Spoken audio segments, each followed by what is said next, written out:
immigrants than ever before are calling the United States home, with 1 in 10 eligible voters in the U.S. being naturalized citizens, making them eligible to vote in November's presidential election. And among them is an estimated over 2.4 million foreign-born Africans in the United States, that according to the Pew Research Center.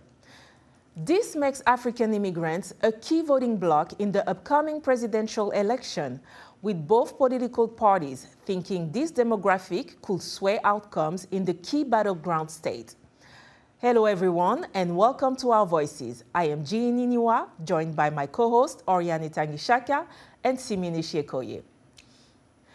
So on this episode of Our Voices, we'll explore how women are mobilizing to ensure voting rights for citizens of African descent and those who have immigrated to the United States from Africa, in the hope that their participation in the electoral process will help address political and social issues that impact their lives. Hello, ladies, and let's see, if you vote, what policies would matter the most? Is it immigration? Is it taxes? What is it? What makes you leave your house and go put that ballot? Right. Well, I guess if I can get started on that, I think a lot of times people say go to the candidate's website, see what their policies are, what they're doing, and what they're advocating for. I usually look at track records, because a lot of our politicians, everything is out there. You can see, what their track record in terms of what they've been advocating for in their career and things like that. So for me, track record is very important. And also, of course, I'm a little bit selfish. I look at what my household is going to benefit from, because a lot of the candidates or the politicians, they focus mainly on 1 or 2 things most of the time. So I look at those 1 or 2 things and I say, what is that going to benefit my household in terms of how much money, how much financial flexibility am I going to have? What's the education system in terms of what the moral values does that candidate follow through? Because I'm a mother of 3, I'm married, so I look at the economics, I look at the health, I look at the education system. So mostly on a selfish side, what's going to benefit my household? Yeah. Yeah, I think I share what Oriane said about it's not just one thing, it's a little bit of everything. I look at economy, healthcare. I try not to be so selfish, and also, immigration issues and other cross-border issues matter to me. But according to the Pew Research Center, for most Americans, the most important issue in this year's vote, I think, is economy. I think it's about 81% of Americans care most about the economy. Inflation, followed by healthcare. I think I can fall in that category as well, but I care about like other women rights issues and immigration issues as well. Yeah, I totally, I can, when you say track record, this one is a big one for me, because I feel like once you become a candidate, people trying to cover certain things, they want to, they want to be who they think, those voters. Exactly. So track record is a big one. And just like you said, I have to see, do you have your, my best interest in heart? I have a certain profile, just like you. I'm a single mother, I have children, they're going to school. I'm going to be retired, not soon, but one day. So, where do you stand with, those policies? I listen to what you say. Do I identify? And yes, so definitely. You have to be able to identify with that person. Exactly. I think when it comes to voting, everybody wants to know like how they benefit out of, the policies that are thrown at them. The candidate they as want well. to trust. Yeah, that trust comes from how they are showing care to the voters by what they're saying, and by the policies they're bringing on the table. So that's what voters will be looking out for. Right. Well, Americans are getting ready to vote this fall in what promises to be a very close presidential race. Like most Americans, members of the African diaspora community face a stark choice when deciding which direction the country should go. Jeff Swicord spoke with both a Trump and Harris supporter to get a sense of their very different lived experiences. Let's take a look. Liban Seyum is a very industrious man. We're gonna leave it to run for a few minutes. He works long hours running a small trucking company with 3 long-haul trucks. Hey. He came to the U.S. with his family to escape the war between Ethiopia and Eritrea in 2000. You got a kill switch on this truck? It forced people to leave their countries, and that caused a lot of problem for a lot of families at that moment, and a lot of families actually moved to the States. Laban considers himself a fiscal and social conservative and is a big supporter of President Donald Trump. When President Trump was in power, it was an amazing type of business. You know, the market was great, the job opportunities were great, and people were optimistic. When it comes to his trucking business, Laban is feeling the pinch of high fuel prices, and that he blames on President Biden. He says during the Trump administration, fuel prices were in the $3 a gallon range. Right now, unfortunately, with the gas prices, it's hovering around $5 for the diesel, $4.50, $5 for the diesel. And as you know, transportation is the bloodline of the United States. Almost 70% of the goods are moved through trucks like this. Global oil prices are extremely volatile and set by a complex set of factors. Laban insists former President Trump has the answer. Trump showed us the way to do it. You drill, and then you compete. You see, now we don't need to explore other ideologies. Democrats like Fatmata Berry see the choice in this election very differently. She came to the U.S. at the age of 11 from her native Sierra Leone. After law school, she settled in Montgomery County, Maryland, to pursue her passions, community advocacy and immigration law. My dream would have been to have the kind of work where I can do the community work and still make a good enough living to live well. Fatmata is a fierce advocate for civil rights, women's rights, and immigrants. She will be supporting Kamala Harris this November. I think Vice President Kamala Harris is a person for the people. She is the person we need right now to bridge the divide that is in this country. She is worried about Trump winning the presidency again. The black community is being hurt more by the illegal aliens. I am scared. The fear of immigrants is starting up again. The fear of black and brown people is starting up again. And it's hard when the person on top is leading it, so everyone else feels comfortable. She says if the past is any guide, immigrants following the legal process will also be impacted by his plans to deport an estimated 11 million illegal migrants from the U.S. And when they go for the interviews, they're doing it legally. They're detained and they're held. And some have been deported when they were not supposed to be deported. Today, she is volunteering at a food bank. Where do you want it? She says although economic indicators are strong, there are many who are still falling between the cracks. We look at the numbers, and the numbers look good, but there are people who are being missed, who we don't always think about, the hourly wage earners, the people who there are 2-3 families living in one home. The contrast basically is that the top 0.1% will have all the money and the rest of us will be struggling if you go with Trump. And the nation was never built like that. America became America because of the work that the blue-collar workers did in this country. Two distinct visions for America, two distinct choices for the future. Jeff Swicord, VOA News, Silver Spring, Maryland. Thank you, Jeff, for that report. Now for more about how Africans in the diaspora vote in America and what issues matter to them as both parties vie for their vote.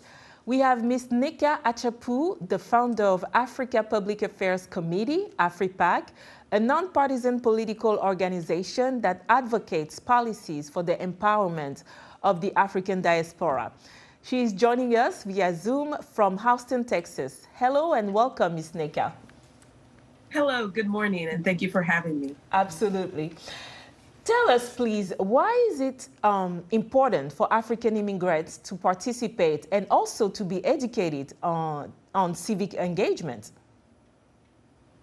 Well, I think the African diaspora is very, very vast.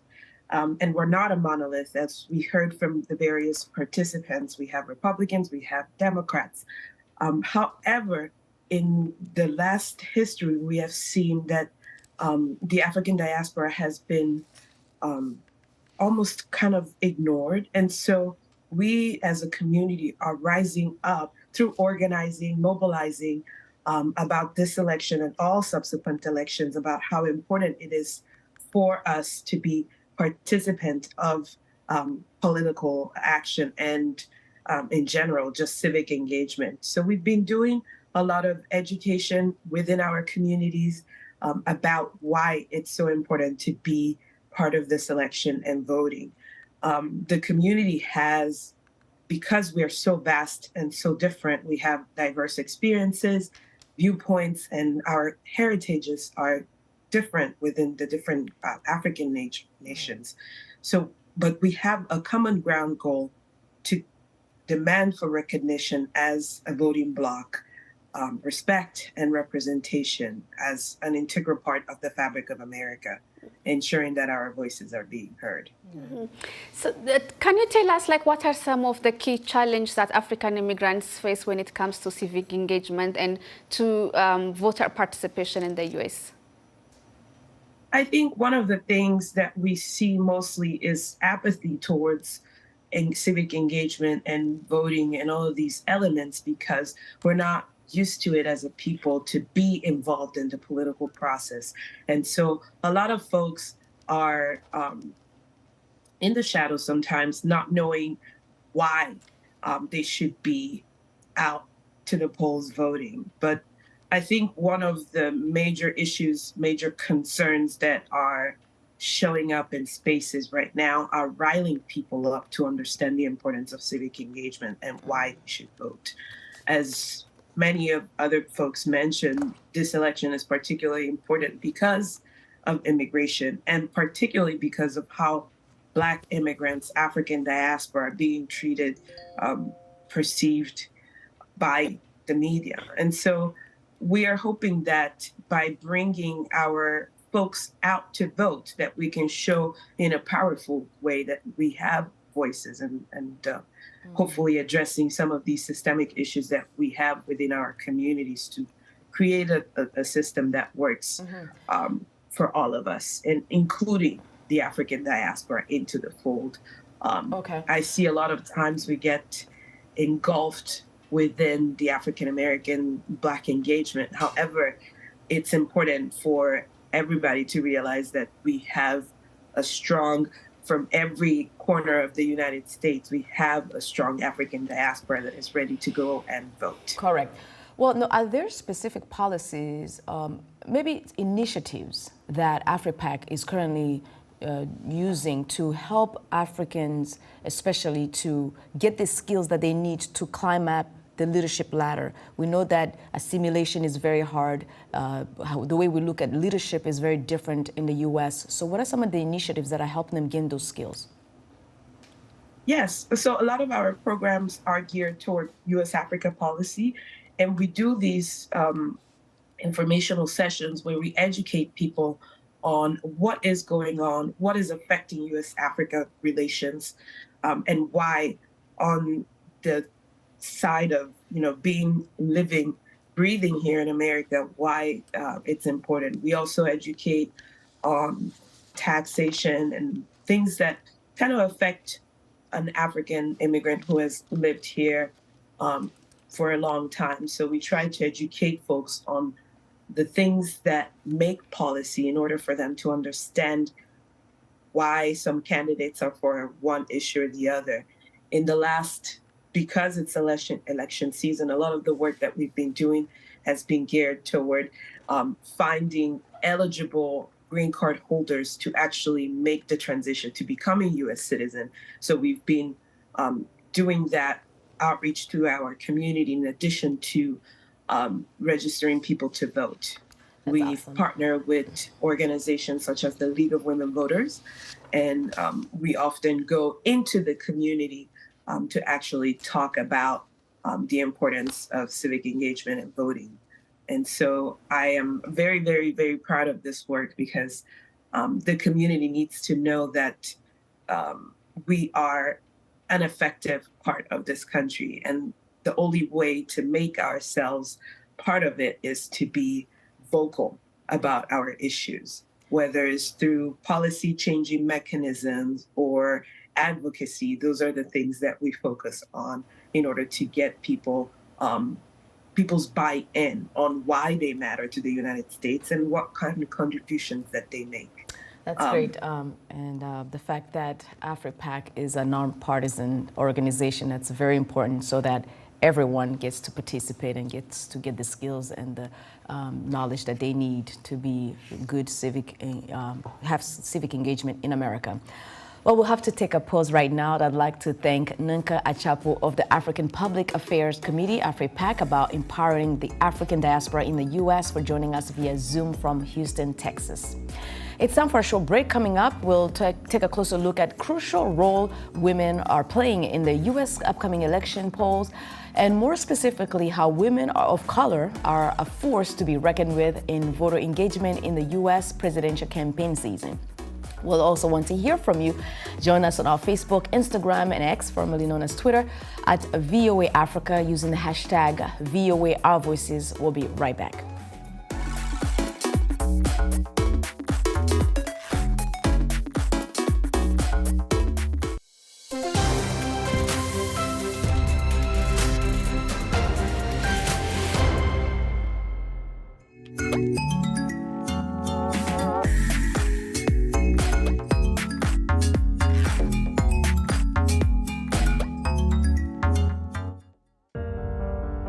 In times of change, when the world seems uncertain and what we hear doesn't reflect what we see,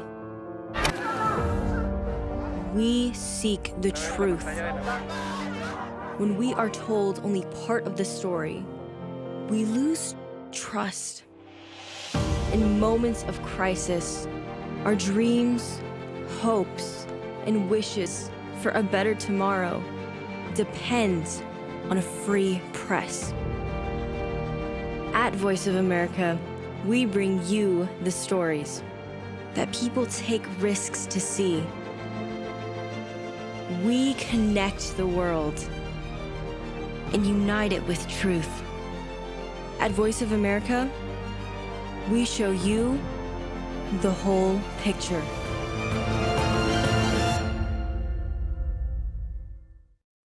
You're watching VOA's Red Carpet. My name is Jackson Vunganye. Thank you so much for joining us each week right here on Red Carpet. We bring you the latest in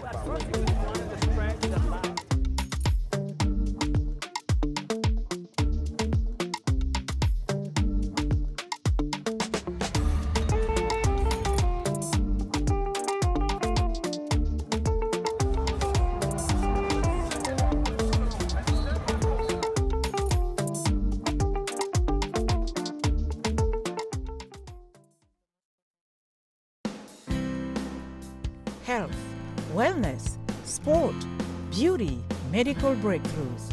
Healthy Living cares about your well-being. What are the main health concerns in Africa and around the world? Find out the latest on coronavirus. Connect with our experts and ask them questions. How long does the virus stay? Join me, Linor Moudou, in Washington, every week on Healthy Living, right here on VOA.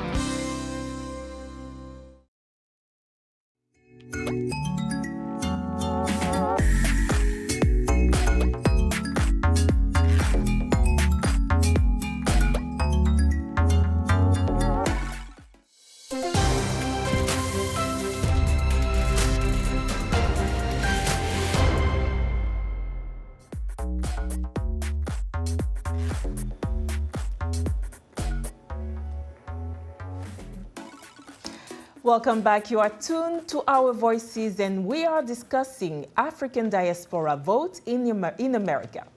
Today, we are excited to have Miss Aisha Biro Diallo, the founder of Pan-African Women in Leadership Forum, to discuss how women of color are mobilizing to ensure voting rights for citizens and candidates of African descent, which many are saying is an undeniable force in the 2024 political campaign landscape.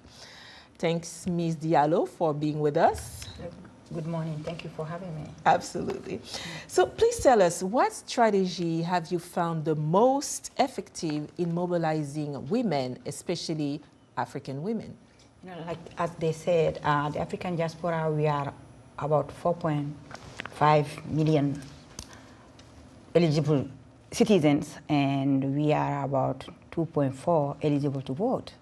And women, as we know, they call us as the winner of the backbone of the house and the economies.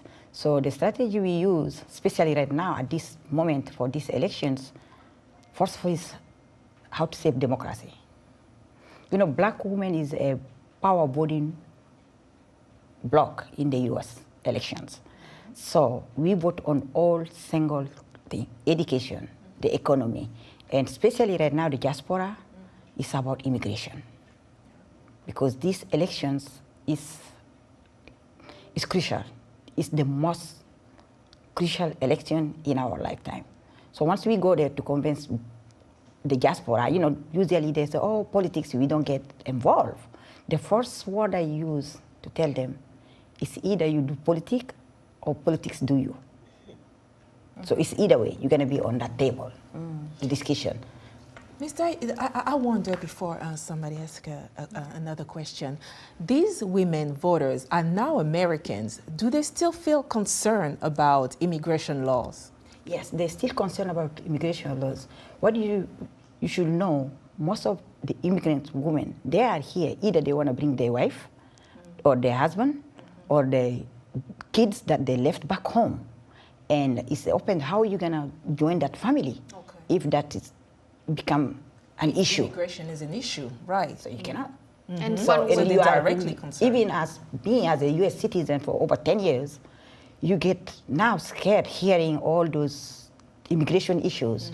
We're going to deport you. If we deport you, we bring you, you come back in, we kill you, all those kind of things. So it's a very, very, very big issue right now. So one way to have the voice heard is by participating in election. On your civic duties. I tell people, that's the only time in your life you feel power. Because those people who decide for you, those are the elected officials on your daily life. Right. So, Ms. Diallo, what about other issues besides immigration issues? We said they are citizens, so obviously it's not just immigration, right? In education, all that. Education. What can they do as Africans to make sure that they advocate effectively for their issues in their communities? What else can they do? What strategies can they do? The strategy they can do, they have to run for office. Immigrants has to step to step. We don't going to be on the sideline, we just go vote and then come back home. That's it, I vote. We have to step up, run for different auspices, from the school board to the top ticket. I have been seeing different African names when I'm driving around the city. Does that mean that more Africans, or is that a trend for more Africans to run for position, run for office? Yes. You know, once you are at the table, you discuss, and they can discuss. I always tell people, as an African woman, as an immigrant, I know my issues better than if other person is discussing them.